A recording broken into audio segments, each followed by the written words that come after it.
Jacki Weaver, you just heard. Yay! Adam Elliot.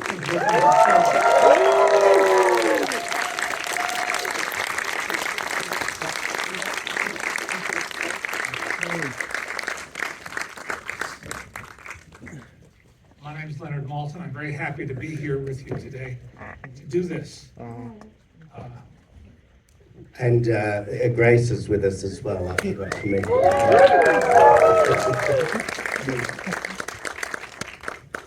How many graces were there? I think there's about 15 to 20 Graces, all without legs.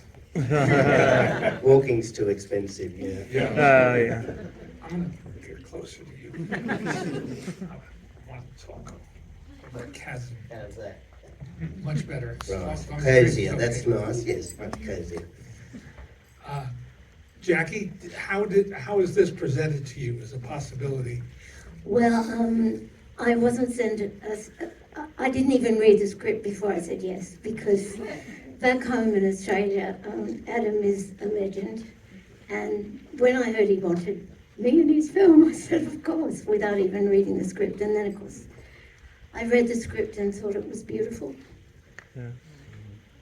Tell me about working with an actress. Well, you've worked with great actors before.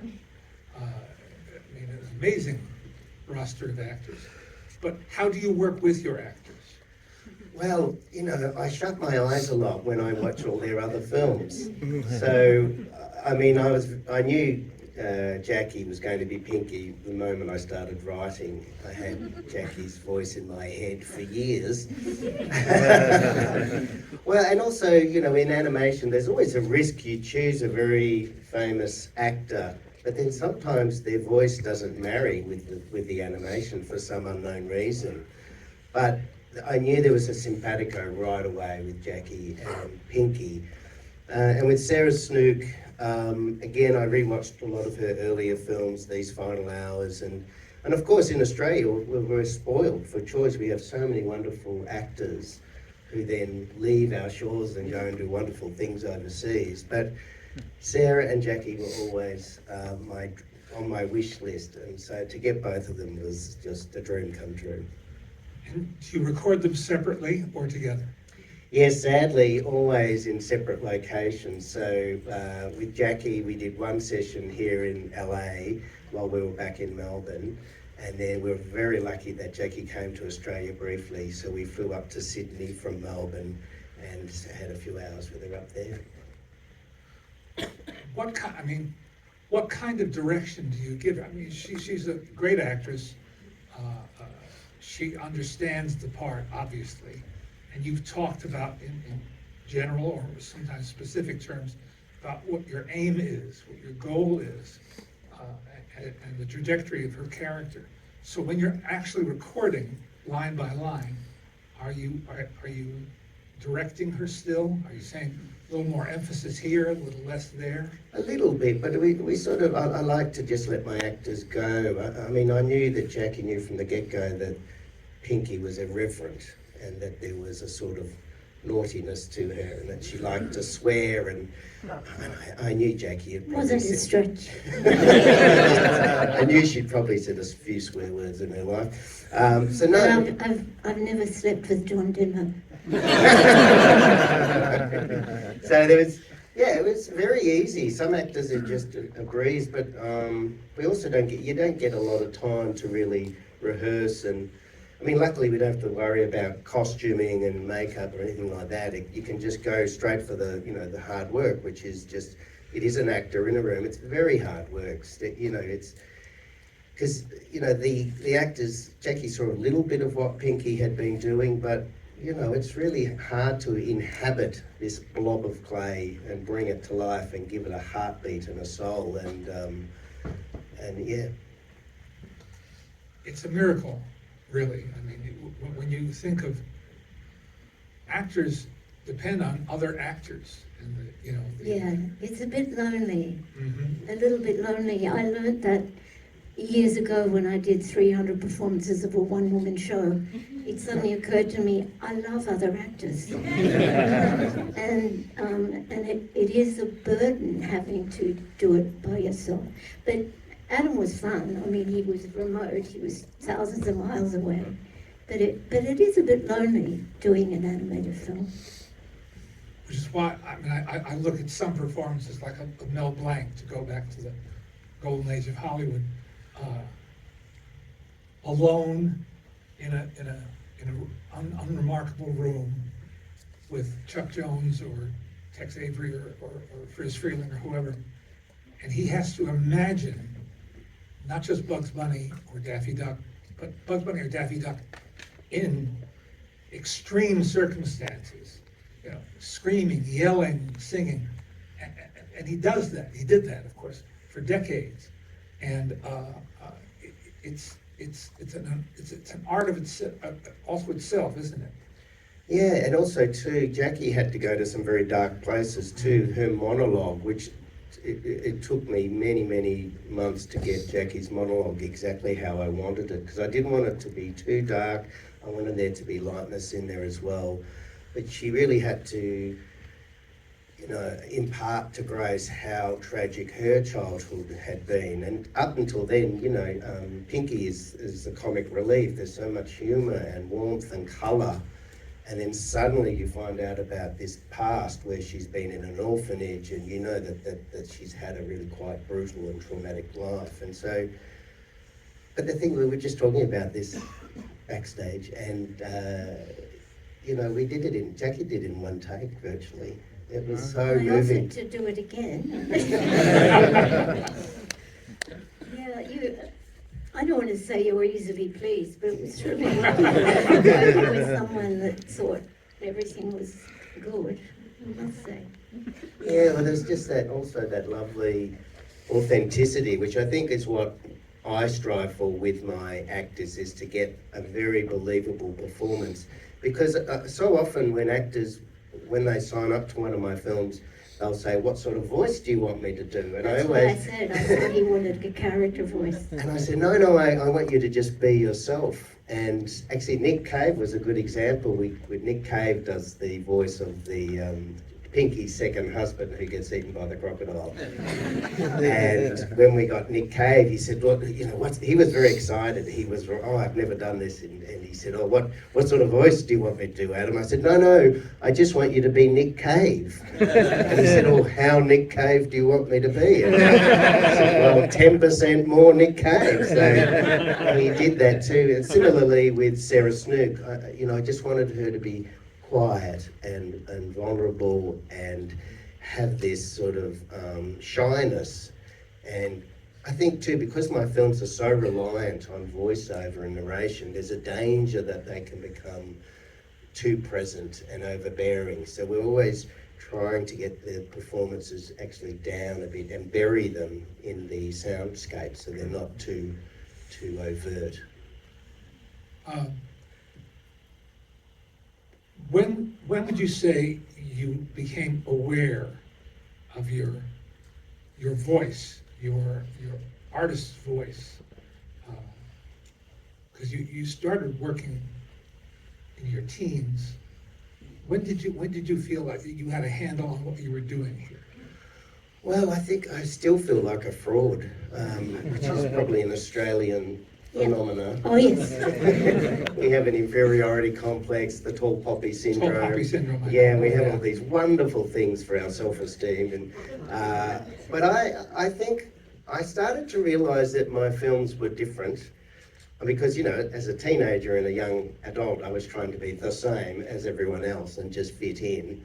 But it was when people started to say, "Oh, Adam, your films are very dark and they're for adults." And it never occurred to me that my films were anything but for adults. I never saw animation as a genre. I always saw it as a medium and a vehicle for telling any story you wanted. So why can't you have characters who are born with a cleft palate? Why can't you have characters who have Asperger's syndrome? Why can't you tackle challenging subject matter? And of course that's changed a lot. There's a lot more adult animation now, and things are evolving, which is great, because I think animation has became a little bit stagnant for a while. But people are, even with Pixar, Inside Out too, really pushing the boundaries and really challenging subject matter. And that's what audiences want. We want original content. We want thought-provoking content. We also want to laugh. I always say that if you're not an emotional wreck by the end of one of my films, then I failed.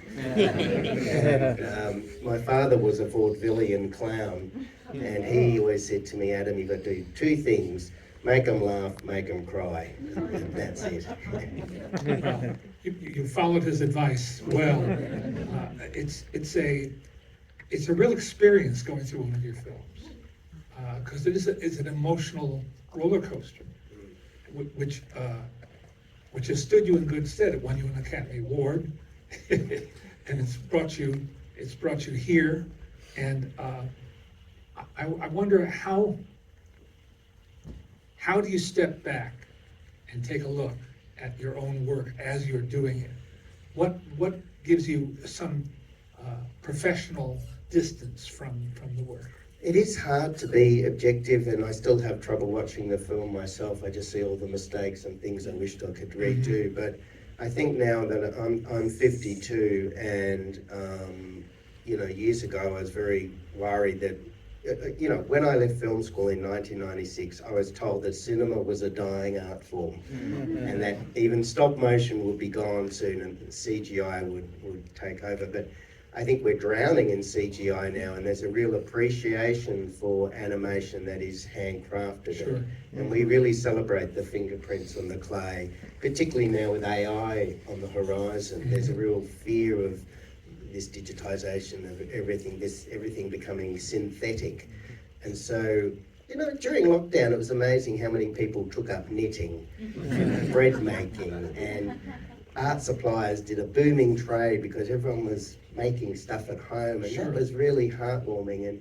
But also too, with directors such as Guillermo del Toro and Wes Anderson all making stop motion films, it's very validating for people like myself who are at the other end of the spectrum, the low budget independent spectrum, that these big name directors are celebrating stop motion as an art form, and that it is, if anything, it's alive and well, and I think going through a golden period. Yeah. What animation did you admire growing up? Well, of course, here being in the home of Warner Brothers and Disney, of course we watched all that, but by the time I was a teenager, I was watching very dark animation from Eastern Europe, so Jan Schwankmeyer, and I love Estonian surrealist animation. I watched a lot of David Lynch, and I was certainly drawn to darker material. One of the first films I ever saw, which I shouldn't have, I was way too young, was The Elephant Man.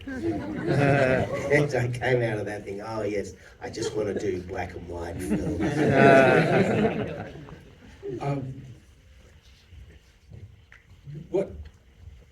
What else turned you on at that not at age 7, but I mean later on in your adolescence? Well, I think also in Australia we have, I think our sense of humour is what sets us apart from other countries. We really like to, we love self-deprecating humour. And I really was drawn to sort of performers like Barry Humphries and that duality of comedy and tragedy. He had this wonderful character called Sandy Stone, who, will get on stage and make everyone laugh, but they'll make everyone cry as well. I think it's the same, Jackie. Yeah. It's as you said before, the best stories are those that make you laugh and cry. Yeah, that was an irony. You were talking about the self-deprecation. There's a lot of irony in Australia. I've lived in America for 15 years now, and I've learned to always say what I mean, because if I say the opposite, people might take me literally. It's every country has its own particular nature, especially when it comes to humor. That on some levels it's universal, on others it's very particular, very specific, and yours is even more specific. I'm wondering what your family reaction was to the first films you made, which were about members of your family. Yes, well, my family always get very nervous when I start writing one of my screenplays. I would. Yeah. Well, they know their works of fiction, but they certainly know that I draw from truth and reality. I'm not a very good writer I'm not one of those writers who can just sit down and create characters from thin air. I do steal from the people around me. I'm always eavesdropping and staring at people on public transport and writing down notes. And I think what I do when I start writing my scripts is I find all these ingredients out of my journals and start with a detail and hope by the third draft of the script there's a 3-act structure in there somewhere. So I knew in this film, I said I want this woman dancing semi-naked in a schnitzel bar, and I want some guinea pigs mating. So it was all these ingredients, and then it's a matter of stringing it all together and getting a balance between the comedy and the tragedy, the humour and the pathos. And that's what I find the hardest part of the writing process, is that balance, because you don't want to get too dark, nor do you want it to become too full of gags. So, and I know in this film, when Gilbert comes back at the end, I decided to do that as a reward for Grace's all the suffering I'd put her through. I really do drag my protagonist through the mud, and by the time Grace resurrects herself, I saw that Gilbert coming back was a reward. I didn't want Gilbert coming back to, this a woman can't be complete without a man sort of thing. I wanted Grace to be fully in charge of her life again and go to film school, make a film, have a Q&A, and then Gilbert come back as the reward. And I think that balanced the film. I think had Gilbert not come back, I think everyone would be depressed by now. So do you take notes? Do you as you travel around?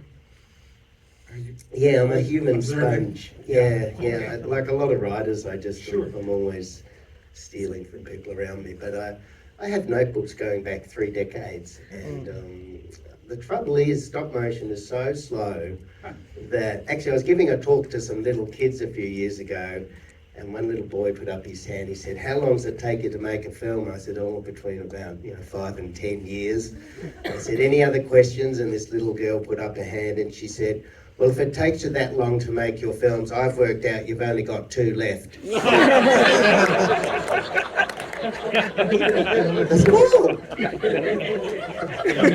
better be going then, better I? So that's the sad truth. Yeah, I probably have only got 2 left. So, but as my mums used to say, it's quality, not quantity. Good things take time. So. Yeah, I'd rather make a handful of really good films than 20 average ones. Right.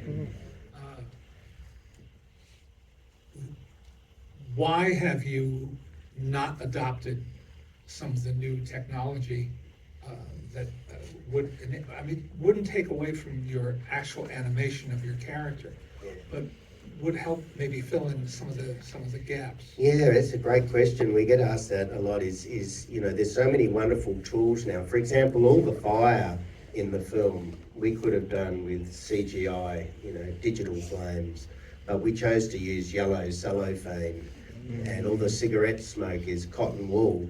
So we decided to do the film completely in a traditional technique, and it was a little bit slower and therefore more expensive, but I had this feeling that the audiences were really, even if the flames didn't look as good as CGI flames, I thought the audience would appreciate the wonkiness and that handmade look. And I always tell people too that all the water in the film, the tears, the rivers, all of that stuff is sexual lubricant.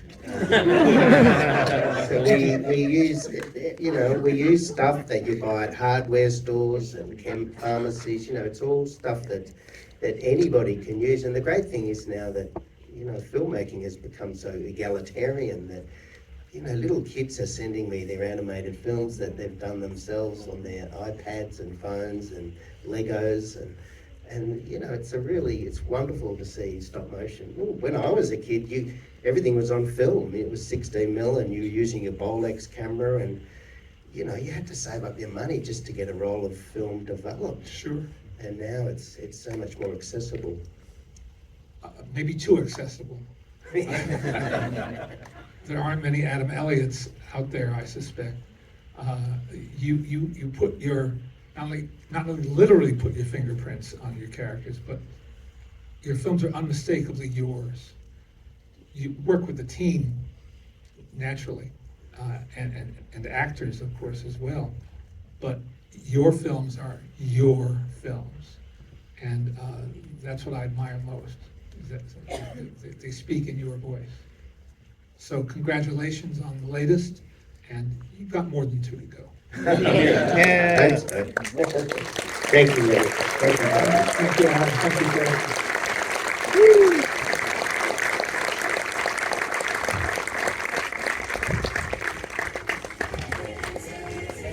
Okay, that's not that bad.